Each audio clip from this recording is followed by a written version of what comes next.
அதுல பாதிக்கப்பட்ட பெண்களுமே வந்து வெளிய வந்து தைரியமாக பேசியிருந்தாங்க. அதுல பாதிக்கப்பட்ட பெண்களினுடைய இந்தியாவை இஸ்லாமிய நாடாக மாத்தணும் அப்படிங்கிறதுக்காக ஒரு குரூப்பே வந்து செயல்பட்டுக்கிட்டு இருக்கு. சத்திய சரணி அண்ட் தெரிபியத்துல் இஸ்லாம் இந்த 2 மதர்சாக்களும் வந்து லவ் ஜிஹாத் பண்ணி கொண்டு வர்ற பெண்களுக்கு மதமாற்றம் செய்யப்பட்டு அங்க திருமணம் நடத்துறாங்க அப்படின்னு சொல்லிட்டு பஞ்சாப் முதல்ல அவங்க அடிச்சது வந்து மதமாற்றம் அண்ட் போதைப் பொருள்கள்.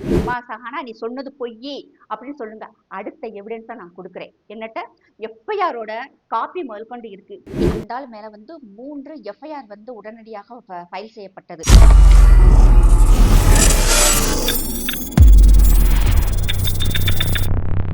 வந்தே மாதரம். சாமானியன் குரல் தேசியவாதிகளுக்கு எனது அன்பான வணக்கங்கள். கேரளா ஸ்டோரி 2 டீசர் வந்து ரிலீஸ் ஆயிருக்கு. அந்த படத்தை பத்தி நிறைய கான்ட்ராவர்சிஸும் வந்துகிட்டு இருக்கு. அதாவது இந்த படம் வந்து புரபகண்டா படம், பாஜகவை சார்ந்த சங்கிகள் தான் வந்து இப்படி படத்தை எடுத்து மத நல்லிணக்கத்தை வந்து சிதைக்கிறதுக்காக இந்த படம் எடுத்திருக்காங்க. இந்த படத்தை வந்து தமிழ்நாட்டில் தடை செய்யணும் அப்படின்னு சொல்லிட்டு இஸ்லாமிய அமைப்புகள் வந்து இதற்கு எதிராக வந்து பேசிக்கிட்டு இருக்காங்க. இதற்கு முன்னாடி வந்து கேரளா ஸ்டோரி வந்து ஃபர்ஸ்ட் வந்திருந்தது. அந்த படம் கேரளாவில் நடந்த லவ் ஜிஹாத்தை பத்தி அந்த படம் எடுக்கப்பட்டிருந்தது. அதுல அந்த படத்துல காட்டப்பட்ட சம்பவங்கள் அனைத்துமே வந்து உண்மை. அதுல பாதிக்கப்பட்ட பெண்களுமே வந்து வெளியே வந்து தைரியமாக பேசியிருந்தாங்க. அதுல பாதிக்கப்பட்ட பெண்களினுடைய குடும்பத்தினருமே வந்து பேசியிருந்தாங்க. இது எதற்காக, இது உண்மையா அப்படின்னு சொல்லி பார்த்தோம்னா இது 100% உண்மை. அதாவது வந்து கஜ்வாயி ஹிந்து அப்படின்னு சொல்லுவாங்க. கஜ்வாயி ஹிந்து அப்படின்னா இந்தியாவை வெற்றி கொள்ளணும், இந்தியாவை இஸ்லாமிய நாடாக மாத்தணும் அப்படிங்கிறதுக்காக ஒரு குரூப்பே வந்து செயல்பட்டுக்கிட்டு இருக்கு. குறிப்பா பார்த்தோம்னா பாகிஸ்தான்ல இருந்து இந்த விஷயங்கள் அதிகமாக வெளியே வரும். இன்னைக்குமே நம்ம பாகிஸ்தான் மீடியாவெல்லாம் பார்த்தோம்னா கஜ்வாயி ஹிந்து நமக்கு சீக்கிரமா வந்து இந்தியாவை இஸ்லாமிய நாடாக மாற்றிடணும் அப்படின்னு சொல்லுவாங்க. அதே மாதிரி பங்களாதேஷ்ல இருக்கிற மௌலானாக்கள் என்ன சொல்லுவாங்கன்னா, இந்தியாவில் வந்து 25 கோடி முஸ்லிம்ஸ் இருக்காங்க, பங்களாதேஷ்ல 25 கோடி முஸ்லிம்ஸ் இருக்காங்க, பாகிஸ்தான்ல 25 கோடி முஸ்லிம்ஸ் இருக்காங்க. அத்தனை பேருமே சேர்ந்து இந்தியாவை வந்து பிடிச்சிட்டோம்னா மொத்தமாக இந்தியாவை இஸ்லாமிய நாடாக மாற்றிடுவோம். அந்த நாட்டை ஆளக்கூடியவங்க வந்து ஒரு இஸ்லாமியராக இருக்கணும், இங்க இருக்கும் இந்துக்களுமே வந்து சீக்கிரமாக இஸ்லாமியராக மாற்றணும்னு சொல்லிட்டு ஒரு அஜெண்டாவோட நடக்கிறது தான் இது வந்து லவ் ஜிஹாத் வந்து இதுல ஒரு வகை. குறிப்பா பார்த்தோம்னா இங்க இருக்கும் முக்கியமான மாநிலங்களை வந்து அவங்க தேர்ந்தெடுத்திருக்காங்க. அதுல வந்து first Punjab, west Bengal, Assam, Uttar Pradesh, Tamil Nadu and Kerala. இதுக்கு என்ன காரணம்னா பஞ்சாப் ஃபர்ஸ்ட் சொல்லணும்னா பஞ்சாப் முதல்ல அவங்க அடிச்சது வந்து மதமாற்றம் அண்டு போதைப் பொருள்கள். இன்னைக்கும் பஞ்சாப்ல 7 குழந்தைகள்ல ஒரு குழந்தை வந்து போதைக்கு அடிமையாகி புத்தி ரொம்பவும் மாறாட்டமாகி வீட்டுல சங்கிலி போட்டு கட்டி வச்சிருப்பாங்க. அது ஒண்ணு. அடுத்து பார்த்தோம்னா வெஸ்ட் பெங்கால்ல ஊடுருவக்காரர்கள் அதிகமாக இருப்பாங்க. பாகிஸ்தானிகள், பங்களாதேசிகள், ரோஹிங்கியன்ஸ் அதிகமாக இருப்பாங்க. அங்க இருக்கும் அதிகமான சொத்துக்களுமே வந்து வக்பு சொத்துக்கள் இஸ்லாமியர்கள்ட்ட தான் இருக்கும். ஊடுருவர்கள் அங்க அதிகம். 2. 3வது பார்த்தோம்னா அஸ்ஸாம்ல வந்து ஊடுருவர்களும் லேண்ட் ஜிஹாத் அதிகமாக இருக்கும். இது அங்க வந்து ஹேமந்த பிஸ்வ சர்மா வந்ததுக்கு பிறகு அங்க ஊடுருவல்காரர்கள் அத்தனை பேரையும் அங்க இருக்கும் இந்திய இஸ்லாமியர்களை வச்சு வந்து அடிச்சு துரத்தி அனுப்பிச்சு விட்டாரு. அது வந்து இன்னைக்கு அந்த வடகிழக்கு மாநிலங்கள் ஓரளவுக்கு சேஃபாக இருக்கு. அடுத்து பார்த்தோம்னா உத்தரப்பிரதேசம் அண்ட் பீகார். யோகி ஆதித்யநாத் அவர்கள் வந்ததுக்கு பிறகு அந்த மாநிலமே வந்து நல்லா வந்து மாற்றம் வந்திருக்கு. குறிப்பா பார்த்தோம்னா இந்தியாவில் அதிகமாக இஸ்லாமியர்கள் வசிக்கக்கூடிய மாநிலம் வந்து யோகி ஆதித்யநாத்தின் உத்தரப்பிரதேசம் தான். அந்த மாநிலத்துல அதிகமாக லேண்ட் மாஃபியா, லவ் ஜிஹாத், அது மட்டும் இல்லாம குண்டாஸ், கட்ட பஞ்சாயத்து பண்றது, ரவுடியிசம், ஒரு சட்டம் ஒழுங்கு சரியில்லாத மாநிலமாக இருந்தது. இவர் வந்ததுக்கு பிறகு எல்லாத்தையுமே மாற்றி அமைச்சாரு. இன்னுமே வந்து அவரால் கண்ட்ரோல் பண்ண முடியாத அளவுக்கு அதிகமாக அங்க பிரச்சனைகள் நடந்துகிட்டு தான் இருக்கு. இப்ப இந்தியாவுல மொத்தம் ஒரு எக்ஸாம்பிளுக்கு 10,000 ரவுடிகள் தேசிய விரோத சக்திகள் இருக்காங்கன்னா அந்த ஒரு மாநிலத்துல மட்டுமே 10,000 பேர் இருக்கிறாங்க. அதையும் அவர் சமாளிச்சு சக்சஸ்ஃபுல்லா மேல வந்து இன்னைக்கு கிட்டத்தட்ட பார்த்தோம்னா 361 பில்லியன் எக்கானமி கொண்ட ஒரு மாநிலமாக மாத்திருக்கிறாரு. அது மட்டும் இல்லாம சர்ப்ளஸ் பட்ஜெட் போடக்கூடிய மாநிலமாகவும் அந்த மாஃபியாக்களை வந்து கண்ட்ரோல் பண்ணி சட்டம் ஒழுங்குல சிறப்பாக இருக்கும் மாநிலமாக கொண்டு வந்திருக்காங்க. அந்த மாநிலத்துக்கு இப்ப நான் சொன்ன அத்தனை கேட்டகரி பிளஸ் கள்ள நோட்டுகள் வந்து அதிகமாக புழங்கும் மாநிலமாக அது இருந்தது. அது எப்படின்னு சொல்லி பார்த்தோம்னா பாகிஸ்தானுக்கு வந்து நம்ம ஊர் மகாராசன் வந்து பணம் அச்சடிச்ச மிஷினை வந்து பாகிஸ்தானுக்கு வித்துறாரு. அதுல வந்து நிறைய கள்ள நோட்டுகள் அடிக்கப்பட்டு இந்தியாவின் நோட்டுகள் அடிக்கப்பட்டு இந்தியாவுக்குள்ள அதிகமான பணம் நேபாள் வழியாக போய் நேபாள்ல இருந்து உத்தரப்பிரதேசல மாட்டு சந்தை வியாபாரிகள்கிட்ட வந்து பணம் கொடுத்து பணம் மாற்றப்பட்டு டிமானிட்டேஷனுக்கு முன்பு பார்த்தோம்னா அதிகமான பணம் நம்ம எல்லாத்தையுமே பழக்கத்துக்கு இருந்தது. சொல்லாம கொள்ளாம இது எல்லாமே வந்து நம்முடைய இந்திய அரசாங்கத்திற்கு தெரிஞ்ச ராத்திரியோட ராத்திரியாக பணம் மதிப்பிழப்பை கொண்டு வந்தாங்க. நல்லா கவனிச்சு பாருங்க, பணம் மதிப்பிழப்பு செஞ்சதுக்கு பிறகுதான் பாகிஸ்தான் வந்து இன்னைக்கு ஒரு பிச்சைக்கார நாடாக இருந்தது. அந்த அளவுக்கு நம்மளுடைய பணம் அங்க இருந்து எல்லாமே வந்து நம்ம பணத்தை கொடுத்துட்டு இங்க இருக்க எல்லா பொருட்களையுமே அங்க வாங்கிட்டு போயிட்டு இருந்தாங்க. இன்னைக்கு இந்த பணம் மதிப்பிழப்பு பண்ணாம இருந்திருந்தா இன்னைக்கு நம்ம நாடு இன்னைக்கு ஒரு பாகிஸ்தான் மாதிரி, பங்களாதேஷ் மாதிரி, சூடான் மாதிரி, சோமாலியா மாதிரி, சிரியா மாதிரி மாறி இருக்கும். நம் பாரத பிரதமர் எடுத்த இந்த முடிவுனாலதான் இன்னைக்கு நம்மளுடைய பொருளாதாரம் மேல போயிருக்கு. அதே மாதிரி லேண்ட் ஜிஹாத், வக்போர்ட்ல அதிகமான சொத்துக்கள் வந்து உத்தரப்பிரதேசத்துல தான் இருக்கு. அதை ஃபுல்லா வந்து இப்ப எல்லாம் சரி பண்ணிக்கிட்டு இருக்காங்க. நிறைய எல்லாரும் சொல்லுவாங்க, எப்ப பார்த்தாலும் வந்து உத்தரப்பிரதேசத்துல வந்து பள்ளிவாசல்களை இடிக்கிறாங்க, மதர்சாக்களை இடிக்கிறாங்க, இஸ்லாமியர்களுடைய வீடுகளை இடிக்கிறாங்கன்னு சொல்லுவாங்க. அங்க வந்து கோயில்கள் இடிக்கப்பட்டிருக்கு, சர்ச்சுகள் இடிக்கப்பட்டிருக்கு, இந்துக்களுடைய வீடுகள் இடிக்கப்பட்டிருக்கு, பாஜகவை சேர்ந்த நிர்வாகிகளுடைய வீடுகளுமே வந்து அதிகமாக இடிக்கப்பட்டிருக்கு. இதெல்லாம் வந்து பெரிய விஷயமா வெளியே வராது. ஆனா இஸ்லாமியர்களுக்கு வந்து உடனே பாத்தியா அவங்க பள்ளிவாசல் இடிச்சிட்டாங்க, மதரசாவை இடிச்சிட்டாங்க. அதுக்கு என்ன காரணம்னா அதிகமான இடங்கள் வந்து இவங்கதான் வந்து பிடிச்சு வச்சிருக்காங்க. அதாவது அரசு நிலங்கள், அடுத்த ஆட்களுடைய இடங்கள், இப்படி வந்து அவங்களுக்கு சம்பந்தமே இல்லாத, அவங்களுடைய உரிமை இல்லாத இடங்களை அதிகமாக ஆக்கிரமிச்சு வச்சிருக்கிறது இஸ்லாமியர்கள் தான். இது வந்து நிறைய இடத்துல யோகி ஆதித்யநாத் அவர்கள் சொல்லியிருக்காங்க. நிறைய பத்திரிகைகள்லுமே வெளியே வந்திருக்கு. இப்ப அவர் புதுசா ஒரு சட்டம் கொண்டு வந்திருக்காரு. 24 மணி நேரத்துக்குள்ள அரசாங்க சொத்துக்களை யார் வந்து கையகப்படுத்தி இருக்கிறாங்களோ, அரசாங்க சொத்துல வந்து யார் வாழ்ந்துட்டு இருக்காங்களோ மரியாதையை வெளியே போயிருக்கு. இல்லாட்டின்னா மறுநாள் வந்து நாங்க அதை வந்து புல்டோசர் வச்செல்லாம் இடிக்க மாட்டோம், சொத்துக்களை பறிமுதல் பண்ணிடுவோம். இத்தனை வருஷமா, இப்ப ஒரு 10 வருஷமா வந்து அரசாங்க நிலத்துல அவன் ஒரு ஆபீஸ் நடத்திட்டு வந்திருக்கான், அதற்கு உண்டான ரெண்ட் பிளஸ் வட்டியையும் கொடுக்கணும், இடத்தையும் எங்கிட்ட கொடுத்துட்டு வெளியேறணும் அப்படின்னு சொல்லிட்டாரு. இப்ப என்ன பண்றாங்கன்னா அடுத்து நம்மளுக்கு வந்துருவாங்களோ, ஏன்னா இது ஏன் சொத்துன்னா நான் தைரியமாக இருக்கலாம், அடுத்தவன் சொத்துனா எனக்கு பயம் இருக்கு இல்லையா. இப்ப என்ன பண்றாங்கன்னா அவசர அவசரமா சொத்துக்களை விற்கிறாங்க. ஆனா மக்கள் வாங்க ஆள் இல்லை. அதாவது இன்னைக்கு வந்து வீடு, இடம், கல்யாண மண்டபம், சினிமா தியேட்டர் எல்லாமே விற்க ரெடியா இருக்கிறாங்க. ஆனா வாங்குறதுக்கு ஆள் இல்லாம இருக்கிறாங்க. அந்த மாதிரி அவர் சட்டம் கொண்டு வந்துட்டாரு. அங்க லவ் ஜிஹாத்துக்கு அதிகமான கெடுபிடிகள் பண்ணுவாங்க. அதாவது வந்து நீங்க வந்து உண்மையிலேயே மனசார கல்யாணம் பண்ணிட்டு நீங்க நல்ல முறையில வாடுங்க. ஆனா மதம் மாற்றம் செய்யறதுக்காக மட்டுமே வந்து நீங்க திருமணம் பண்ணீங்கன்னா அந்த திருமணத்தை வந்து ஏத்துக்க முடியாது. அது மட்டும் இல்லாம மதம் மாற்றம் செஞ்ச அந்த பெண் வந்து கொடுமைப்படுத்தப்பட்டாங்க, அவங்கள ஏதாவது நீங்க வந்து தவறான முறையில பலி நடத்துனீங்கன்னா கேஸ் ஃபைல் பண்ணப்படும். அந்த கேஸ் வந்து அந்த நபர் மீது மட்டும் இல்ல, அந்த நபரினுடைய தாய் தகப்பன் மேலையும் கேஸ் ஃபைல் ஆகும். சொத்துக்கள் வந்து பறிமுதல் செய்யப்படும். வீடு மற்ற சொத்துக்கள் எல்லாமே வந்து இடிச்சு தள்ளிடுவோம் அப்படின்னு சட்டம் கொண்டு வந்திருக்காரு. அதே மாதிரி பார்த்தோம்னா குஜராத், ராஜஸ்தான் அண்டு மத்திய பிரதேஷ், இந்த மாநிலங்கள் எல்லாமே வந்து அதிக இன்னும் சொல்ல போனோம்னா மத்திய பிரதேசத்துல வந்து இது மிகவும் கடுமையான சட்டம் கொண்டு வந்து மரண தண்டனை வரைக்கும் வந்து சட்டசபையில மோகன் யாதவ் அவர்கள் சட்டம் இயற்றியிருக்காங்க. இப்படி போய்கிட்டு இருக்கு. அதே மாதிரி பார்த்தோம்னா இப்ப அஸ்ஸாம், வெஸ்ட் பெங்கால், பஞ்சாப், பீகார்ல இப்ப எப்படின்னு சொன்னோம்னா இப்ப அங்க இப்ப நிறைய மதர்சாக்கள், அதாவது இந்தியா முழுவதும் இருக்கும் மதர்சாக்கள், பள்ளிவாசல்கள்ல வந்து நிறைய மௌலானா முல்லாக்கள் வந்து இங்க வந்து தொழுகை நடத்துவாங்க. அதெல்லாம் நம்ம எல்லாம் இங்க இருக்கவங்க எல்லாரும் நினைச்சுக்கிட்டு இருப்பாங்க அவங்க எல்லாருமே வந்து பீகாரிகள் அப்படின்ட்டு. அவங்க எல்லாம் பீகாரிகள் இல்ல, அவங்க எல்லாருமே வந்து பீகார்ல வந்து குடியேறிய பங்களாதேசிகள். அவங்கதான் வந்து இப்ப இந்தியா முழுவதும் பரவலாக இருந்து நாங்க மதத்தை பரப்புறோம் அப்படின்னு சொல்லிட்டு இங்க இருக்கும் மக்களை மடை கழுவுறது. மதர்சாக்கள்ல இருக்கும் சப்ஜெக்டுகள் எல்லாமே வந்து பாகிஸ்தான் சப்ஜெக்டுகள். எப்படின்னு பாருங்க, பாகிஸ்தான் சப்ஜெக்ட் பங்களாதேஷ்காரன் கிளாஸ் எடுக்கிறான், படிக்கிறது இந்திய குழந்தைகள். அப்ப இவங்களுடைய மனநிலைமை எப்படி இருக்கும்? சின்ன வயசுல இருந்தே அவங்கள பிரெயின் வாஷ் பண்ணி இந்தியா வந்து உங்க நாடு இல்ல, உங்களுக்கும் இந்தியாவுக்கும் சம்பந்தம் இல்ல, நம்மெல்லாம் வந்து ஒரே ஒரே தாய், அதாவது நம்மெல்லாம் வந்து இஸ்லாமியர்கள், இந்த நாடை வந்து இது வந்து இவங்கள காபீர்கள், இவங்களை வந்து நம்ம கொன்றணும் அப்படின்னு சொல்லிட்டு ஓப்பனாவே கிளாஸ் எடுக்கிறாங்க. நிறைய வீடியோஸே வந்திருக்கு. இதெல்லாம் பார்த்ததுக்கு அப்புறம் தான் மதர்சாவில் நீங்க என்ன எடுக்கிறீங்கன்னு சொல்லிட்டு எங்களுக்கு நீங்க தெரியப்படுத்துங்க அப்படின்னு சொல்லி பார்க்கும்போதுதான் அவங்களுடைய சிலபஸ் எல்லாமே ரெஃபர் பண்ணும்போது எல்லாமே வந்து இங்க இருக்கும் இந்தியாவிற்கு இறையாண்மைக்கு எதிராக இருக்குதுன்னு சொல்லித்தான் அவ்வளவு சப்ஜெக்டுகளை வந்து கேன்சல் பண்றாங்க. அத்தனை மௌலானா முல்லாக்கள் யாருன்னு சொல்லி பார்க்கும்போது அத்தனை பேர் மேக்ஸிமம் ஒரு 99% வந்து எல்லாருமே வந்து பீகாரிகள். இது வந்து 100% உண்மை. அத்தனை பேரை வந்து வெளியேற்றுறாங்க.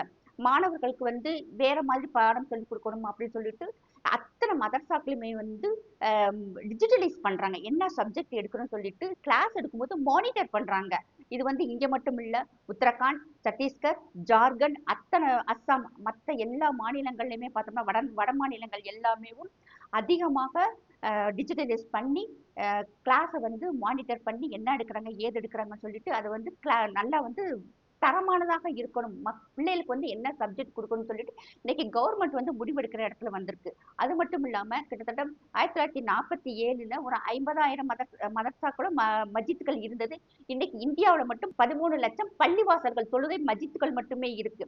இதுல பெரும்பாலான கிட்டத்தட்ட 75% மஜித்கள் வந்து அரசாங்கத்துக்கு சொந்தமான இடத்துலையும் அடுத்தவங்களுடைய இடத்துல ஆட்டை போட்டு தான் வந்து இவங்க பள்ளிவாசல் கட்டியிருக்காங்க. இன்னைக்கு அந்த இடத்தின் உரிமையாளர்கள் பட்டயத்தையும் டாக்குமெண்ட்டையும் வச்சு நின்றுட்டு இருக்காங்க. அவங்களுக்கு உண்டான சொத்தை அவங்களை கொடுக்கணும்னு சொல்லிட்டு இடிச்சு தள்ளிட்டு உரிய நபர்கள்ட்ட கொண்டு போய் இடத்த கொடுக்குறாங்க. இப்ப அதுதான் வந்து உண்மையான விஷயம். அடுத்து இங்க சவுத் இந்தியாவில் பார்த்தோம்னா தமிழ்நாடு அண்ட் கேரளா. இதுல கேரளா வந்து சக்சஸ் பண்ணிட்டாங்கன்னு தான் நான் சொல்லுவேன். ஏன்னா அங்க கிட்டத்தட்ட இப்ப வந்து 28 to 30% இஸ்லாமியர்கள் அதிகமாக இருக்கிறாங்க. அங்க சிறுபான்மையினர் வந்து ஹிந்துஸாக ஆயிருக்காங்க, கிறிஸ்டியன்ஸ் அதிகமாக இருக்கிறாங்க. இதுல வந்து கேரளா ஸ்டோரி வந்தது இல்லையா, அதுல நடந்த அத்தனையுமே வந்து உண்மை. லவ் ஜிஹாத் அண்ட் லேண்ட் ஜிஹாத்ல அதிகமாக பாதிக்கப்பட்டது கேரளா மக்கள் தான். போன பாராளுமன்ற எலெக்ஷனுக்கு முன்னாடி நம்முடைய பாரத பிரதமர் கேரளாவுக்கு போயிருக்கும்போது அங்க இருந்த 9 சர்ச்சுகளினுடைய பிசப்கள் வந்து பாரத பிரதமர்கிட்ட நாங்க பார்க்கணும்னு சொல்லி பெர்மிஷன் கேட்கறாங்க. பாரத பிரதமரை பாக்குறாங்க. அப்ப அவங்க சொன்னது 2 கோரிக்கையை தான் வச்சாங்க. ஒண்ணு, ரப்பர் தோட்ட தொழிலாளிகளுக்கு வந்து ஏற்றுமதி செய்கிற ரப்பர்களுக்கு வந்து கூடுதல் விலை கொடுக்கணும். இன்னொன்னு ஏன்னா அவங்களுடைய வாழ்க்கை தரம் உயரும். இன்னொன்னு பார்த்தோம்னா எங்களுக்கு வந்து லவ் ஜிஹாத்ல இருந்து நீங்க எங்களுக்கு ஒரு பாதுகாப்பு கொடுக்கணும். லேண்ட் ஜிஹாத்தை நாங்க பாத்துக்கிறோம், அதாவது வக்போர்டு சொத்துக்களை வந்து நாங்க பாத்துக்கிறோம். ஆனா இந்த லவ் ஜிஹாத்துக்கு வந்து நீங்க ஏதாவது சட்டம் கொண்டு வரணும், எங்களுக்கு நீங்க பாதுகாப்பு கொடுக்கணும். நீங்க அப்படி செஞ்சீங்கன்னா எங்களுடைய ஓட்டுகள் உங்களுக்கு தான், அதாவது வந்து ஒரு நல்ல பாரதம் நல்ல ஆட்சியமையை நாங்க உறுதி செய்வோம் சொல்லிட்டு உறுதி சொல்றாங்க. இல்ல அந்த கேரளா ஸ்டோரி ஃபர்ஸ்ட்ல வரும். மலப்புரம் அந்த டிஸ்ட்ரிக்ட்ல தான் வந்து அதிகமான இஸ்லாமியர்கள் இருக்கிறாங்க. சத்திய சரணி அண்ட் தெரிஃபியத்துல் இஸ்லாம் இந்த 2 மதரசாக்களும் வந்து லவ் ஜிஹாத் பண்ணி கொண்டு வர்ற பெண்களுக்கு மதமாற்றம் செய்யப்பட்டு அங்க திருமணம் நடத்துறாங்க அப்படின்னு சொல்லிட்டு அங்க நடக்குது அப்படின்ற உண்மையை வந்து எல்லா மக்களுமே ஒத்துக்கிட்டாங்க. இதுக்கு முக்கியமான காரணம் பாப்புலர் பிராண்ட் ஆஃப் இந்தியா. இந்த பாப்புலர் பிராண்ட் ஆஃப் இந்தியா வந்து பாகிஸ்தான்ல இருக்கும் ஐஎஸ்ஐ அவங்க கூட வந்து அதிகமான தொடர்பு இருக்கு. இங்க இந்தியாவில் நடக்கும் அதிகமான இந்த மத மாற்றங்களுக்கு பிஎஃப்ஐ தான் காரணமாக இருக்குன்னு சொல்லிட்டு கண்டுபிடிக்கப்பட்டு தான் பிஎஃப்ஐ வந்து பேன் பண்ணினாங்க. இதுதான் உண்மையான விஷயம். பிஎஃப்ஐ பேன் பண்ணாலும் அதனுடைய இன்னொரு வெர்ஷன் தான் வந்து எஸ்டிபிஐ கட்சி. அந்த எஸ்டிபிஐ கட்சியில வந்து இப்ப அதுல இருக்கவங்க அப்படி இதுல வந்து டிரான்ஸ்பர் ஆயிட்டாங்க, அவ்வளவுதான், வேற ஒண்ணுமே இல்லை. மதமாற்றம் நடக்குதுன்னா ஆமா, 100% மதமாற்றம் நடக்குது. அதாவது வந்து எப்படின்னா கிளாசிஃபை பண்ணியிருக்காங்க. இப்ப நம்ம ஊர்ல வந்து நாடக காதல் இருக்கு இல்லையா, அது மாதிரி வந்து இந்தியா முழுவதும் இருக்கிற பெண்களுக்கு வந்து ரேட் பிக்ஸ் பண்ணியிருக்காங்க. அதுல எப்படின்னு சொல்லி பார்த்தோம்னா பிராமின்க்கு வந்து 25 லட்சம், மௌரியா, குப்தா, யாதவர்கள், ஜெயின் கம்யூனிட்டி, அகர்வால் அண்ட் வைசியா இவங்களுக்கு வந்து 15 லட்சம். அது மட்டும் இல்ல எஸ்சி எஸ்டி தலித் பெண்களுக்கு வந்து 5 லட்சம் அப்படின்னு சொல்லிட்டு பணங்களை வந்து பிரிச்சு கொடுத்துருக்காங்க. இந்த பணங்கள் வந்து எந்த வழியாக வருதுன்னு சொல்லி பார்த்தோம்னா கிட்டத்தட்ட வந்து ஒரு நபருக்கு வந்து 40 அக்கௌண்ட் வரைக்கும் வச்சிருக்காங்க. அதுல வந்து பணம் பிரிச்சு வருது. பாரத பிரதமர் கிட்டத்தட்ட 45,000 என்ஜிஓஸை வந்து லாக் பண்ணியிருந்தாலும் இப்போ வந்து எஃப்சிஆர்ஏ மூலமாக இந்தியாவுக்குள்ள பணம் வரத்தான் செய்யுது. ஒவ்வொரு ஸ்டேட் எலெக்ஷன் நடக்கும் போதுமே வந்து வெளிநாட்டுகள்ல இருந்து ஃபண்டு வருது. அதாவது அவங்களுக்கு ஃபேவராக இருக்கக்கூடிய ஆட்சி அமையணும் அப்படிங்கிறதுக்காக நிறைய வேலைகள் இன்னைக்கும் நடந்துக்கிட்டு தான் இருக்கு. இப்ப அதே மாதிரிதான் மதமாற்றம் செய்யறதுக்காக அதிகமான பணங்கள் இந்தியாவுக்குள்ள வந்துகிட்டு தான் இருக்கு. இது வந்து இந்தியா முழுவதும் பரவலாக இருக்கு. ஃபர்ஸ்ட் கேரளா ஸ்டோரி வந்து கேரளாவை மட்டுமே பேஸ் பண்ணி எடுக்கப்பட்டது. அதுல இருக்கிற கிட்டத்தட்ட இது வந்து எல்லாரும் வந்து புரபகண்டா மூவி அப்படின்னு சொல்றாங்க. அது எப்படி சொல்றாங்கன்னு தெரியல. இது ஆமா உண்மைன்னு சொல்லிட்டு அவங்க சட்டசபையில அவங்க மினிஸ்டர் சொல்லியிருக்கிறாரு.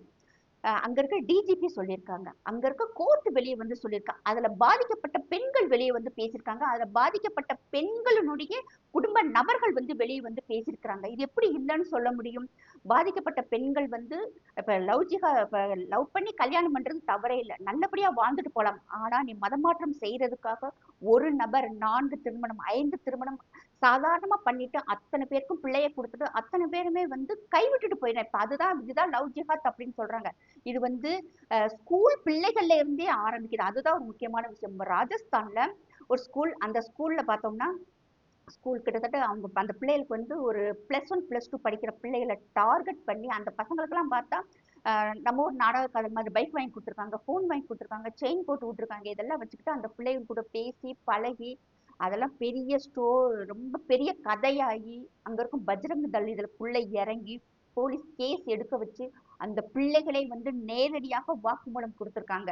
இந்த கேஸ் இன்னுமே வந்து ஓடிக்கிட்டு இருக்கு. அந்த ஸ்கூல்ல இருக்கிற நிர்வாகத்துக்கே இந்த விஷயம் தெரியாம எந்த அளவுக்கு கொண்டு போயிருக்காங்கன்னு சொல்லி ரொம்ப வருத்தப்பட்ட ஒரு விஷயம். இது வந்து 1992 அஜ்மீர்ல நடந்த ஒரு விஷயம்.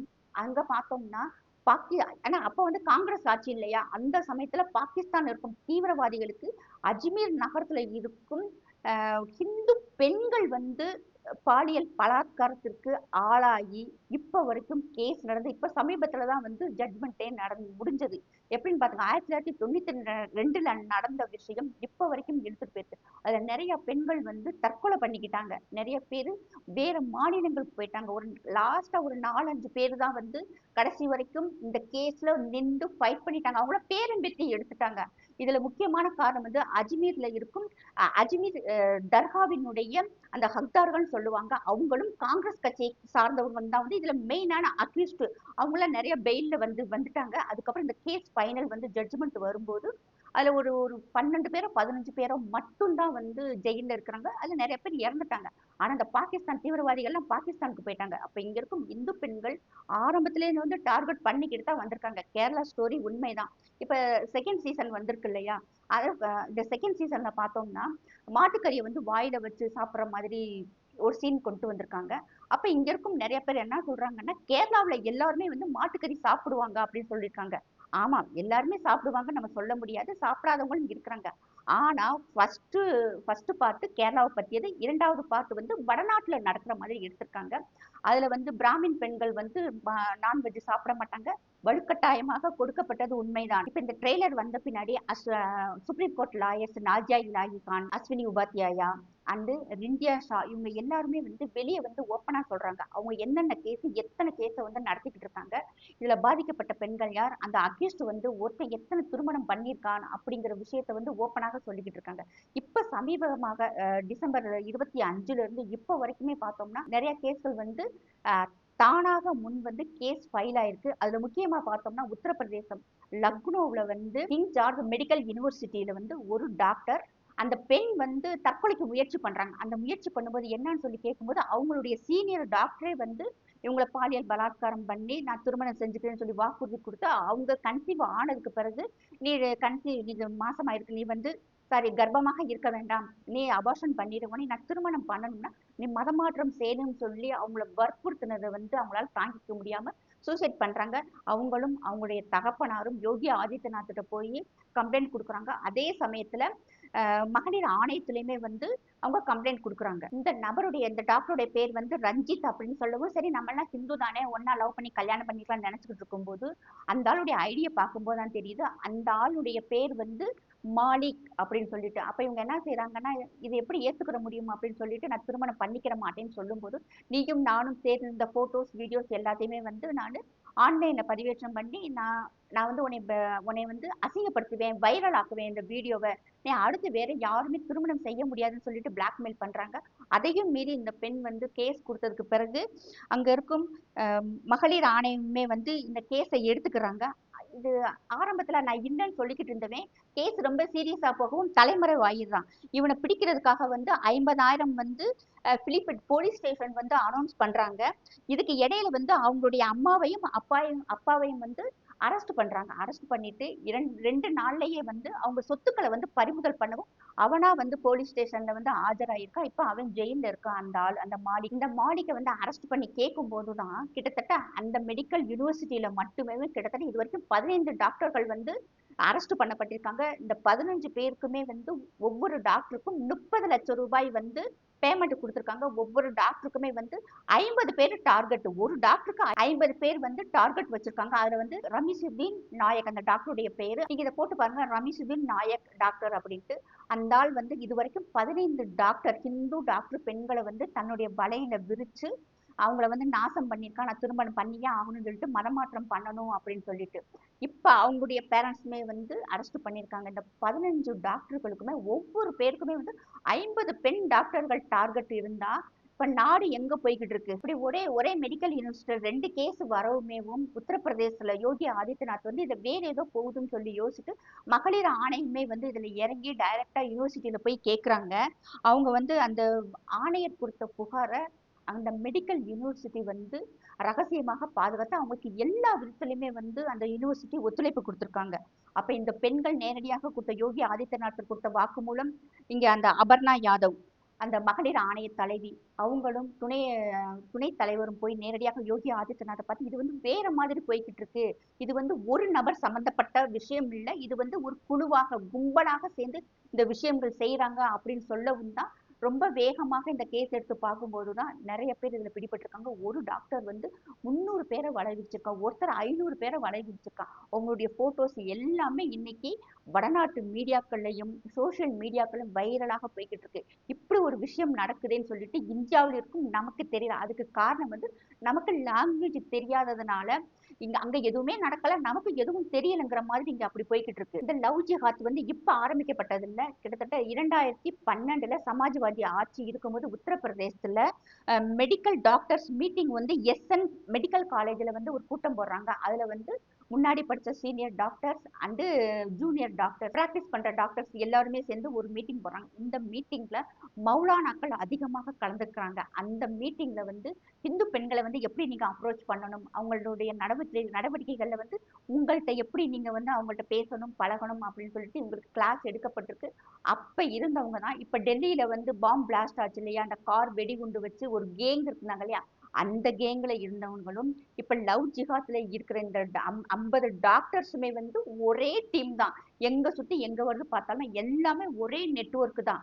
இப்ப வந்து ஃபர்ஸ்ட் வந்து லவ் ஜிஹாத் பண்றது ரொம்ப லோ பண்டத்துல இருக்கிறவன், அந்த பெயிண்ட் அடிக்கிறவன், டெய்லரு, பிளம்பிங் ஒர்க் பாக்குறவன், பெயிண்டர், அதே மாதிரி மெஹந்தி போடுறவங்க, இந்த கேட்டகரியில இருந்தவங்க ஒயிட் கலரா மாத்திருக்காங்க. இப்ப டாக்டர்ஸ் வந்து இந்த மாதிரி வேலையில இறங்கிட்டாங்க. ஏன்னா ஒரு பெண்ணை வந்து ஏமாத்தினா 50 லட்சம் கிடைக்கும் போது இது வந்து இன்னொன்னு நமக்கு பணத்துக்கு பணமுமாச்சு, மதத்தை பரப்புறதும் ஆயிடுச்சு. இந்த மதத்தை பரப்புறதுல இன்னொரு கேட்டகரி வந்து இங்க இருக்கும் இஸ்லாமியர்கள் வந்து அதிகமாக குழந்தைகள் பெற்றுக்கிறது, அதிகமான திருமணங்கள் பண்றது. அதிகமான திருமணங்கள் பண்ணும்போது அதிகமான குழந்தைகள் பெற்றுக்கலாம் இல்லையா? ஏன்னா வந்து இங்க அவங்க டாக்ஸ் கட்டுற அளவுக்கு வந்து யாருமே வந்து சம்பாதிக்கிறது இல்ல. தமிழ்நாட்டிலயாவது பரவாயில்ல, விளக்கு மாத்து கடை, செருப்பு கடை, பிரியாணி கடை, மட்டன் கடை, மீன் கடை, இப்படி கடைகள்ல வேலை பார்ப்பாங்க. வடநாட்டு பக்கம் ரொம்ப மோசம். அவங்களுக்கு பேரே வந்து பஞ்சர் சாப்பனை வாழை, அதாவது வந்து பஞ்சர் ஒட்டுறவங்க அப்படின்னு தான் அவனுக்கு பேரும். ஏன்னா இவங்க படிக்கல, வேலைக்கு போகல, கிட்டத்தட்ட 9 பிள்ளை 10 பிள்ளை இருக்கும்போது அவங்க வளர்க்க வழி தெரியாம மதர்சாவுல விட்டுறது. மதர்சாவுல சோறு போட்டுருவாங்க, எவனாவது வந்து ஃபண்டு கொடுத்து அவங்கள மதர்சாவிலேயே வந்து ஆரம்பத்துல இருந்து எல்லா விதமான பழக்கத்துக்குமே கொண்டு வந்துட்டு ஒரு நாட்டுப்பற்று இல்லாம தேசிய பற்று இல்லாம கொண்டு வந்துடுறாங்க. ஹரியானாவுல ஒரு மதர்சாவுல போய் கேக்குறாங்க, நீ எந்த நாட்டுல இருக்க, நாட்டோட பேர் சொல்ல தெரியல, எந்த ஊர் சொல்ல தெரியல, எந்த மாவட்டம் பேர் சொல்ல தெரியல, நீ இருக்கிற ஊர், அந்த பிள்ளைக்கு எது பிள்ளைகளுக்கு நான் சொல்றது கிட்டத்தட்ட அந்த பிள்ளைக்கு 15 வயசு இருக்கும், அந்த பிள்ளைக்கு சொல்ல தெரியல. 20 வயசு ஒரு எரும மாடுக்கு எந்த விவரமுமே தெரியல. இப்ப நம்ம ஊர்ல எல்லாம் பார்த்தோம்னா ஒரு 5வது படிக்கிற கவர்மெண்ட் ஸ்கூல் பிள்ளைகளுக்கு அவ்வளவு விவரம் தெரியும். ஆனா 20 வயசு எரும மாடுகளுக்கு எதுவுமே தெரிய மாட்டேங்குது. இதுதான் வந்து இப்ப லவ் ஜிஹாத்ங்கிறது உண்மைதான். இப்ப செகண்ட் பார்ட்ல வந்து நம்ம கேரளாவில் நடந்ததை எடுக்கல, வடநாட்டு உத்தரப்பிரதேஷ், மத்திய பிரதேஷ், குஜராத் அங்க நடந்த கதைகள் தான் வந்து எடுத்திருக்காங்க. அதுலயே அவர் சொல்றாரு இது வந்து ட்ரூ ஸ்டோரின்னு தான் சொல்றாரு. பேஸ்டான் வந்து உண்மையாக நடக்கப்பட்ட நிகழ்வுகள் இருந்து நான் எடுத்திருக்கேன் அப்படின்னு தான் சொல்றாங்க. ஏன்னா வந்து அதற்குண்டான அத்தனை ஆதாரங்கள் பேப்பர்ல வந்திருக்கு, வீடியோல வந்திருக்கு. சம்பந்தப்பட்ட பெண்களுமே வந்து கொடுத்த தகவலின் அடிப்படையில் அந்த படம் வந்து எடுக்கப்பட்டிருக்கு. இது வந்து இல்லைன்னு சொல்றது எல்லாமே வந்து பொய் சொல்றாங்கன்னு தான் நான் சொல்லுவேன். இதுல இன்னும் குறிப்பா பார்த்தோம்னா இங்க இருக்கும் இஸ்லாமிய அமைப்புகள் வந்ததுக்கு பிறகுதான் ஹாஃபிதுங்கிற ஒரு வார்த்தையை வந்து நாங்கெல்லாம் காதுல கேட்கிறோம். நானும் மதர்சாவுல ஓதுன ஆளுதான். எங்களுக்கு சொல்லிக் கொடுத்த ஒஸ்தாது ஒரு நாள் கூட ஹாஃபிதுங்கிற வார்த்தை எங்களுக்கு சொல்லிக் கொடுத்தது இல்ல. அவர் சொல்லிக் கொடுக்கும்போது எல்லாமே இப்ப நாங்க யோசிச்சு யோசிச்சு பாக்குறோம். அல்லாஹ்வை நம்ம எப்படி வந்து வழிபடணும், எப்படி வந்து நம்ம அடுத்தவங்கள்ட்ட பாசமா இருக்கணும், அன்பா இருக்கணும், இதைதான் எங்க உஸ்தாது சொல்லிக் கொடுத்தாதே தவிர, ஆனா எங்களுடைய பிள்ளைகள் மதரசாவுக்கு போனா 2 நாள்ல வந்து வித்தியாசம் நாங்க கண்டுபிடிச்சிருக்கிற அளவுக்கு இங்க இருக்கும் மதரசாக்கள் இருக்கு. நான் ஒண்ணு கேக்குறேன், இதே நாட்டுல பிறந்திருக்கோம், இதே நாட்டுல வளர்ந்திருக்கோம், நம்ம பக்கத்து வீட்டுக்காரனுக்கு ஒண்ணுனா கூட நமக்கு துடிக்குது. ஆனா எந்த ஒரு மனசாட்சியுமே இல்லாம எப்படி வந்து இங்க இருக்கும் நம்மளுடைய சகோதரர்களுடைய குழந்தைகளை வந்து லவ் ஜிஹாத்துக்கும் மனசாட்சி இல்லாம வந்து நீங்க உடன்படுறீங்கன்னு தெரிய மாட்டேங்குது. அதே மாதிரி பார்த்தோம்னா ஆ ஊனா என்ன பண்றீங்க தெரியுமா? குஜராத்துக்கு போயிடுறது. குஜராத்ல 3000 பேர் செத்துருக்காங்க. ஆமா செத்துருக்காங்க, இல்லைன்னு சொல்ல முடியாது. அது வந்து ஒரு டேமேஜ் தான், இல்லைன்னே சொல்ல முடியாது. ஆரம்பிச்சது யாது? குஜராத் கலவரத்தை பத்தி பேசுறான் நம்ம. அதுக்கு முன்னாடி ட்ரெயின்ல வந்து 58 பேரு சன்னியாசிகளும் ஆண்களும் பெண்களும் குழந்தைகளும் இருந்தாங்களே, அவங்களா எப்படி வெளியே வந்து தாப்பா போட்டுக்கிற முடியும்? அவங்களா எப்படி உள்ளுக்குள்ள பெட்ரோல் ஊத்தி சாக்க முடியும்? அப்ப 58 பேருக்கு தகப்பை செத்துருக்கான், மகன் செத்துருக்கான், புருஷன் செத்துருக்கான். எல்லாமே அவங்களுக்கும் அந்த இழப்பு இருக்கு இல்லையா? இதற்கு முன்னாடி இருந்துச்சு. ஆனா அதற்கு பின்னாடி வந்து அங்க இருக்கும் இந்துக்கள் உணர்ந்திருக்காங்க, திருப்பி அடிச்சிருக்காங்க. அந்த திருப்பி அடிச்சதுடைய பலன் தான் இன்னைக்கு வரைக்கும் குஜராத் வந்து அமைதியான மாநிலமாக இருக்கு. இங்க வந்து எங்கேயோ பாலஸ்தீனத்துல எவனுக்கோ ஒண்ணு நடந்தா இங்க ரோட்ல இறங்கி நம்ம சண்டை போட்டுக்கிட்டு இருக்கோம், ரோட்ல இறங்கி கொடி பிடிச்சுக்கிட்டு இருக்கோம், வந்தே மாதரம் சொல்ல மாட்டேங்கிறோம், பாரத் மாதா கி ஜெய் சொல்ல மாட்டேங்கிறோம். ஆனா பார்த்தோம்னா என்ன நினைக்கிறோம்? காசாவுல நடக்கிறதுக்கெல்லாம் அழுகுறோம். இது எப்படி ஒரு ஒரு மனசாட்சி நமக்கு வந்து நம்ம எல்லாம் சோறுல உப்பு போட்டு தான் சாப்பிடுறோமான்னு எனக்கே தோன்றதுக்கு ரொம்பவும் ஒரு கஷ்டமான சூழ்நிலையா இருக்கு. இஸ்லாமிய அமைப்புகள் வந்து இப்ப தௌஹீத் ஜமாத்து, தமிமுன் அன்சாரி, ஜவாஹிருல்லா இவங்கெல்லாம் வந்து சொல்றீங்க இது வந்து இஸ்லாமியர்களை வந்து இழிவாக காட்டுறாங்க, இஸ்லாமியர்கள் வந்து தவறாக காட்டுறாங்க அப்படின்னு சொல்றாங்க. இஸ்லாமியர்களை வந்து மதவாதிகளாகவும் தீவிரவாதிகளாகவும் படிப்பறிவு இல்லாத முட்டாள்களாகவும் காட்டுறதுக்கு காரணமே நீங்க தான், இஸ்லாமியர்கள் தான், இஸ்லாமியர் அமைப்புகள் தான். எந்த ஜமாத்துகளையும் வந்து குறை சொல்ல முடியாது. ஏன்னா ஜமாத்துகளை ஃபுல்லா நீங்க மிரட்டி வச்சிருக்கிறீங்க. மனசாட்சியை தொட்டு சொல்லுங்க, உங்க வீட்டுல ஒரு பிள்ளை இருந்தா உங்க வீட்டு பிள்ளைய வந்து நீங்க லவ் ஜிஹாத் பண்ணி போமான்னு சொல்லிட்டு சிரியாவுக்கு அனுப்புவீங்களா, ஆப்கானுக்கு அனுப்புவீங்களா?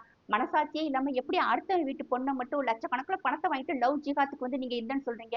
இப்ப பார்த்தோம்னா உத்தரப்பிரதேச லக்னோல ஜங்கூர் பாபா ஜஹாங்கீர் அந்த ஆளு சாதாரணமா அஜ்மீர் தர்காவுக்கு வெளியே சைக்கிள்ல தாயத்தும் மோதிரமும் வித்துக்கிட்டு இருந்த ஒரு பண்ணி, இன்னைக்கு அவன் அக்கௌண்ட்ல 106 கோடி ரூபாய் வந்திருக்கு. அங்க இருக்கும் ஏழை பெண்களுக்கு நான் பண உதவி செய்றேன் அப்படின்னு சொல்லிட்டு எத்தனை இந்து பெண்களை வந்து அவன் கிடைச்சிருக்கான். இது பொய்ன்னு நீங்க சொல்றீங்களா?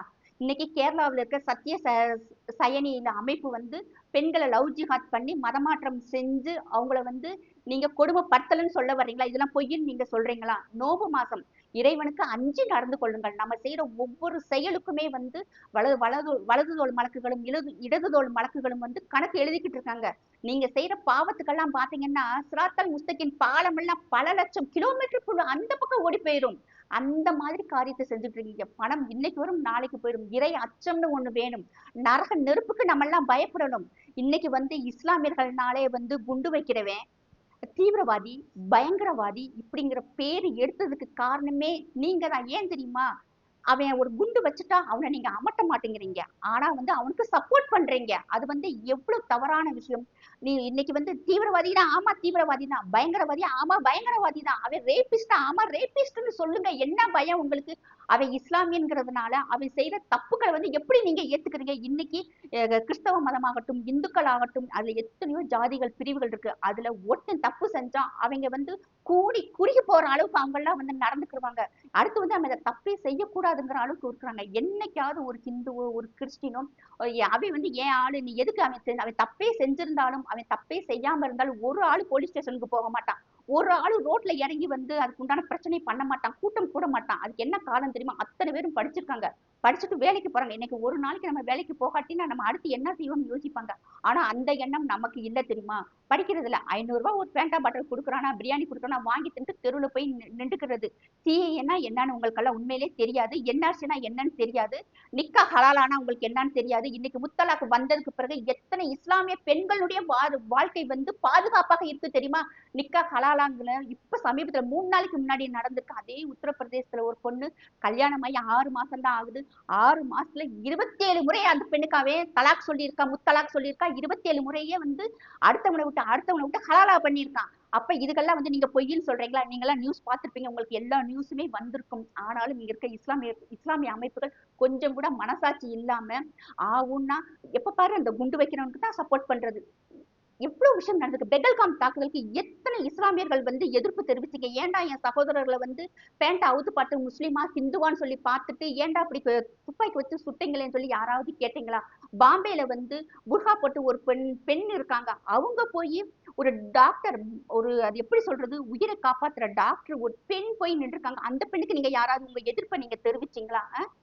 பார்லிமெண்ட் தாக்குதல் நடந்துச்சு, அதுக்கு நீங்க எதிர்ப்பு தெரிவிக்கல. கந்தகார் விமானம் கடத்தப்பட்டுச்சு, அதுக்கு எதிர்ப்பு தெரிவிக்கல.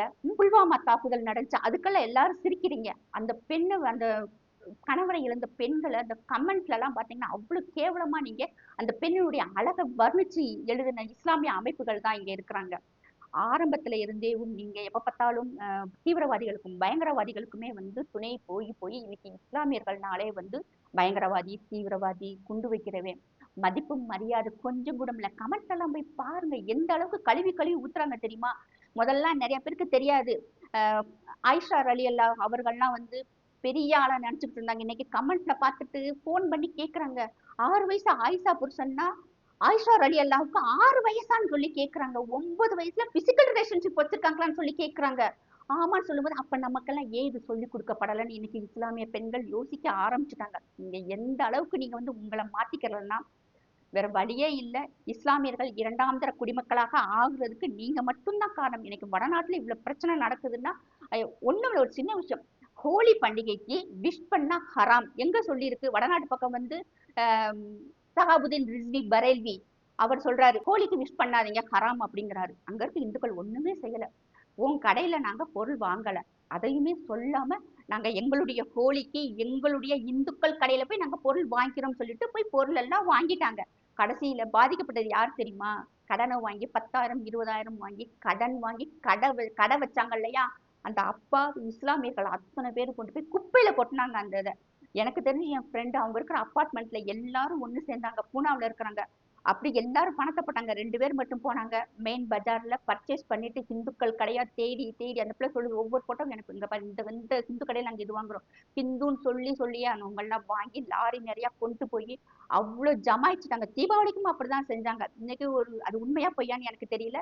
ஏதோ ஒரு ஜமாத்துல வந்து எழுதியிருக்காங்க, நோன்பு நேரத்தில் நம்ம வந்து ஹாபியர்களிடம் வணிகம் செய்வதை தவிர்ப்போம் அப்படின்னு சொல்லியிருக்காங்க.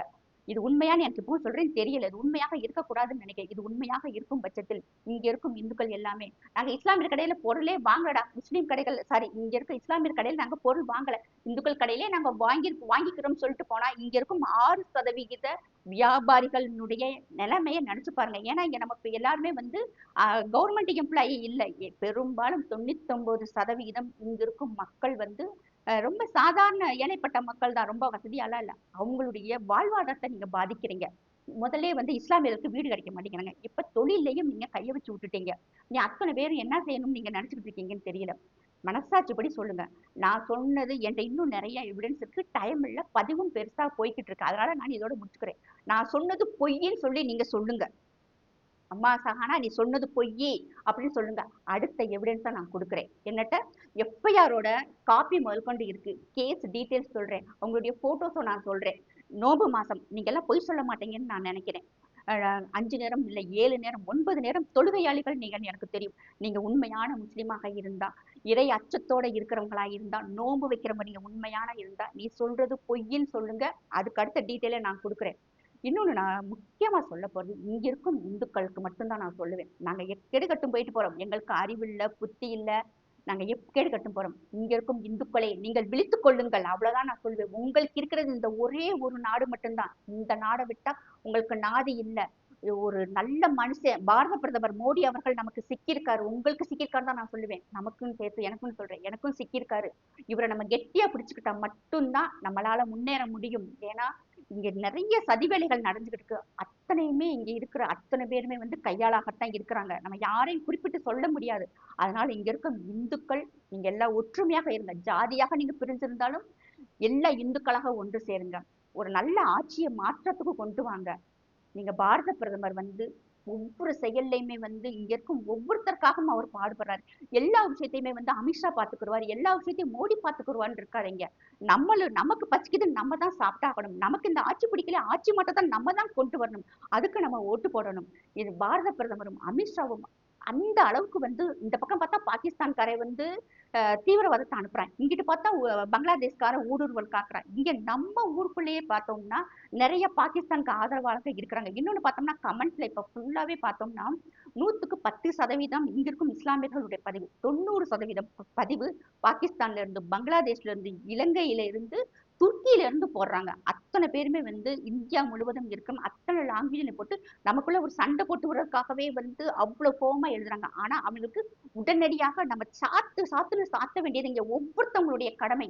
இஸ்லாமிய ஐடியில எந்த போஸ்ட் வருதோ அந்த மர்ம நம்பர்களை நம்ம விடக்கூடாது. இப்ப நல்ல மக்களுக்கு வந்து ஒரு அவேர்னஸ் வந்திருக்குன்னு எனக்கு தெரியும். இன்னும் நம்ம விடக்கூடாது. இன்னும் நம்ம ஒற்றுமையாக இருக்கணும். லவ் ஜிஹாத் உண்மைதான். பொம்பளை பிள்ளைய பெத்த ஒவ்வொருத்தவங்களும் இந்த படத்தை போய் பாருங்க. படத்தை தமிழ்நாட்டை தடை செய்யறாங்களா? இன்னும் ஒரு 10 நாள்ல ஓடிடியில வந்துடும். ஓடிடியில பாருங்க. பிள்ளைகளை பத்திரமாக பாருங்க. ஏன்னா நமக்கு கிடைச்ச நல்ல பிரதமர். இந்துக்களே, மீண்டும் நான் சொல்றேன், விழித்துக் கொள்ளுங்கள், விழித்துக் கொள்ளுங்கள், விழித்துக் கொள்ளுங்கள். மீண்டும் ஒரு முறை சொல்றேன், இந்த நான் சொன்னது பொய்ன்னு சொல்லி யாராவது இந்த நான் சொன்ன இந்த இஸ்லாமிய அமைப்புகள் என்னட்ட சொல்லட்டும். அடுத்த பதிவுல இன்னும் நான் அதிகமான தகவல் சொல்ல நான் தயாராக இருக்கேன். அந்த ஜக்கூர் பாபா என்ற ஜமாலுதீனை வந்து உத்தரப்பிரதேச போலீஸ் அரெஸ்ட் பண்ணியிருக்காங்க. அந்த ஆள் மேல வந்து 3 எஃப்ஐஆர் வந்து உடனடியாக ஃபைல் செய்யப்பட்டது. அந்த கேஸ் நம்பர் பார்த்தோம்னா எஃப்ஐஆர் 66/2026. இதுல வந்து பாதிக்கப்பட்ட பெண்ணினுடைய பேர் வந்து மான்ஷா தேவி. அவர் வந்து அந்த பெண் வந்து ராகுல் அப்படிங்கிற கூட பழக்கம் ஏற்படுது. அவங்க வந்து போலீஸ் ட்ரைனிங் எடுக்கிறதுக்காக வந்தவங்க. இந்த ராகுல் கூட பழக்கம் ஏற்படுது. அந்த அளவுக்கு ஹோட்டலுக்கு கூப்பிட்டு போய் டீல எதையோ கலந்து கொடுத்துடுறாங்க. கலந்து கொடுத்தோன்னே அவங்கள ஆபாசமாக புகைப்படம் எடுத்து அவங்கள வந்து பிளாக்மெயில் பண்ணி, நீ வந்து நான் சொல்ற மாதிரி நடந்து காட்டி இந்த போட்டோஸ் எல்லாமே நான் வீடியோல விட்டுருவேன் அப்படின்னு சொல்லி அவங்கள மிரட்டி ஸ்பா அண்டு மசாஜ் சென்டர்ல இவங்களுக்கு வந்து வேலையில சேர்த்து விட்டுருக்காங்க. ஏன்னா நம்ம வந்து ஒரு போலீஸ் அதிகாரியா ஆக போற சமயத்துல இப்படி ஆயிடுச்சு அப்படிங்கிற ஒரு மன உளைச்சல்ல இருந்த பெண் மறுபடியும் வந்து அவங்க என்ன பண்றாங்கன்னா ரொம்ப டார்ச்சர் அதிகமாகும். போலீஸ் ஸ்டேஷன்ல போய் இவங்க கம்ப்ளைண்ட் கொடுத்துருக்காங்க. இந்த கம்ப்ளைண்ட் ரிஜிஸ்டர் ஆனதுதான் இந்த எஃப்ஐஆர் உடைய நம்பர். இதை வந்து அங்க இருக்கும் இந்த விஷயத்த சொன்னவர் வந்து உத்தரப்பிரதேசம் போலீஸ் லக்னோ இணை ஆணையர் அரவிந்த் குமார் ராணே. இந்த கேஸ் ஃபைல் ஆன ஸ்டேஷன் பார்த்தோம்னா கோமதி நகர் போலீஸ் ஸ்டேஷன். இதுல சம்பந்தப்பட்ட ஹோட்டல் நேம் பார்த்தோம்னா பிரவுன் கேர்ள் கஃபே. இந்த ஹோட்டலை வச்சுதான் நிறைய குழந்தைகளை குறிப்பா பார்த்தோம்னா 16 17 வயசு பிள்ளைகளுக்கு வந்து நாங்க வேலை வாங்கி தரோம் அப்படின்னு சொல்லிட்டு கூப்பிட்டு போய் குடிக்கிறதுல எதையாவது கலந்து விட்டுட்டு அவங்கள நிர்வாணப்படுத்தி போட்டோஸ் வீடியோஸ் எடுத்து வச்சு அவங்கள பயமுறுத்தி இது ஃபுல்லா நாங்க வீட்டுல காமிச்சிருவோம் அப்படின்னு சொல்லி பயமுறுத்தி இவங்களை வந்து மறுபடியும் ஸ்பா அண்ட் மசாஜ் சென்டர்களுக்கு வேலைக்கு அனுப்பிச்சிருக்காங்க. இப்ப அந்த ஹோட்டல் மேலேயுமே வந்து எஃப்ஐஆர் ஃபைல் ஆயிருக்கு. இந்த ஜமாலுதீன் வந்து அரெஸ்ட் ஆன உடனே அந்த கொடுக்கப்பட்ட வாக்குமூலம் பாருங்களேன். Project Mitti Kajal and Darshan. அதாவது ப்ராஜெக்ட்னா ரெஃபர் டு உமன், மிட்டினா ரிலீஜியஸ் கன்வர்சன், காஜல் அப்படின்னா மேனிப்புலேஷன், தர்ஷன் அப்படின்னா refer to introducing the victim to baba. அதாவது இது எல்லாமே பார்த்தோம்னா ஒரு குரூப்பாக ஃபர்ஸ்ட் வந்து அந்த பொண்ணை வந்து நீ அடையாளம் பார்த்துக்கோ, இந்த பொண்ணுகிட்ட பேசி மயக்கி மதம் மாற்றத்துக்கு உண்டான ஏற்பாட்டை வந்து நீ செஞ்சுக்கோ, பிளாக்மெயில் பண்ணி இந்த இந்த பெண்ணை வந்து தன்னுடைய கைவசப்படுத்திக்கோ. எல்லாமே சரியாயிடுச்சுன்னா அந்த பெண்ணை வந்து என்னட்ட கூப்பிட்டுட்டு வா, அந்த பெண்ணை வந்து நான் மதமாற்றம் செஞ்சு உனக்கு திருமணம் பண்ணி வைக்கிறேன் அப்படின்னு சொல்லியிருக்காங்க. இப்ப ராகுல் அப்படின்னு சொன்னேன் இல்லையா, அந்த ஆளுடைய ஹிந்து பெயர் வந்து ராகுல், உண்மையான இஸ்லாமிய பெயர் கமருல் ஹயாத் இத்ரிசி. இந்த பெண் இதை எப்படி கண்டுபிடிக்கிறாங்கன்னா அந்த ஆளுடைய ஐடி ப்ரூஃபை பார்க்கும்போதுதான் இந்த ஆளுடைய பெயர் வந்து ராகுல் இல்ல கமருல் ஹயாத் இத்ரிசி அப்படின்னு போட்டதுக்கு அப்புறம் தான் இவங்க இந்த ஆள் வந்து நம்மளை ஏமாத்திருக்கான் அப்படின்னு சொல்லி இவங்களுக்கே வந்து ஒரு பயம் ஏற்பட்டிருக்கு. பெரும்பாலும் இப்படி செய்யறவங்க இந்த லவ் ஜிஹாத் பண்றவங்க அத்தனை பேருமே பார்த்தோம்னா தன்னுடைய பெயரை வந்து ஹிந்து பெயர்களாக வச்சுக்கிட்டு தான் பெண்களை வந்து ஏமாத்தி ஹோட்டல்ல சாப்பிட கூப்பிட்டு போற மாதிரி கூப்பிட்டுட்டு போய் எதையாவது கலந்து கொடுத்து அவங்கள போட்டோஸ் வீடியோஸ் எடுத்து இல்லாட்டி மார்பிங் பண்ணி அவங்கள வந்து இந்த மாதிரி இச்சைகளுக்கு பயன்படுத்துறாங்க, மிரட்டுறாங்க. இது எல்லாமே வந்து உண்மை. இது வந்து ஒரு சில கேசஸ் தான். இன்னும் ஸ்ட்ராங்கான நிறைய ஆழமான கேஸ்கள்லாம் இருக்கு. இதுல அதிகமாக பாதிக்கப்படுறது எல்லாமே பார்த்தோம்னா ஹிந்து சகோதரிகள் தான். இதுல வந்து ஒரு என்ஜிஓ தலையிட்டு இது இப்ப ஒரு 10 நாளைக்கு முன்னாடி 17 பெண்களை வந்து மீட்டு இருக்காங்க. அதுல 17 பெண்கள்ல ஒரு பெண்ணு தான் வந்து இஸ்லாமிய பெண். இஸ்லாமிய குழந்தை 17 வயசுக்கு கீழே தான் அத்தனை பேரும். மற்ற 16 பேருமே வந்து இந்து பெண்கள் தான். இதுக்கு அத்தனை பேருமே இத்தனை பேர்ல 2 பேர் தான் வந்து நான் கேஸ் கொடுக்கணும்னு சொல்லி வெளியே வந்திருக்காங்க. இப்ப இந்த ஜமாலுதீன் இருக்கான் இல்லையா, இது ஃபுல்லாமே இவனுடைய நெட்வொர்க் கீழே வந்து இயங்குனது. ஒரு சாதாரணமா சைக்கிள்ல மோதிரமும் தாயத்தும் வித்துக்கிட்டு இருந்த ஒரு நாய் இன்னைக்கு வந்து அவனுடைய 40 அக்கௌண்ட்ல கிட்டத்தட்ட 106 கோடி ரூபாய் வந்து பணம் வந்து டிரான்சாக்ஷன் நடந்துகிட்டு இருக்கு. 5 வழிகள்ல வந்து இந்தியாவுக்கு பணம் வருது. அதுல வந்து நிறைய பணம் வந்து மதமாற்றம் செய்யறதுக்கு, லவ் ஜிஹாத் பண்றதுக்காக மட்டுமே வந்து செலவு செஞ்சுக்கிட்டு இருக்காங்க. இதை தடுக்கிறதுக்கு எவ்வளவோ வழிகள் இருக்கு. இன்னும் நம்மளுடைய மத்திய அரசு நல்ல சட்டங்களை கடுமையாக கொண்டு வந்தால் மட்டும்தான் இதுகளை வந்து தடுக்க முடியும். கமெண்ட்ல ஒரு சகோதரர் வந்து ஒரு கமெண்ட் போட்டிருக்காரு, தீவிரவாதிகள் உங்கள் பார்வையில் இஸ்லாமியராக தெரிகிறார்களா, இல்லை இஸ்லாமியர்கள் உங்கள் பார்வையில் தீவிரவாதிகளாக தெரிகிறார்களா என தெளிவுபடுத்தணும். இதை வந்து இஸ்லாமிய அமைப்புகள் கண்டிப்பாக இதை வந்து தெளிவுபடுத்தணும் வெளியே. ஏன்னா நீங்க எப்ப பார்த்தாலுமே பார்த்தோம்னா சாதாரண மக்கள் வந்து வேதனைப்படுறாங்க, ஏன் இவங்கெல்லாம் இப்படி செய்யறாங்க அப்படின்ட்டு. நீங்க எப்ப பார்த்தாலும் சம்பந்தமே இல்லாத நாட்டு கூட நம்மளை வந்து கம்பேர் பண்ணி இஸ்லாமியர்கள் எல்லாருமே வந்து குண்டு வைக்கிறவன் தான், பயங்கரவாதி தான், தங்கம் கடத்துறவன் தான், தேர்ட் டிகிரி வேலைகளை செஞ்சுதான் இதை வந்து பணம் சம்பாதிக்கிறான் அப்படிங்கிற ஒரு முத்திரையை வந்து குத்திடுறாங்க. ஏன்னா சாயந்தரம் வடக்கடை போடுறவன் மகளுக்கு 35 பவுன் நகை போடுறான், கூழ் விற்கிறவே 40 பவுன் நகை போடுறான்.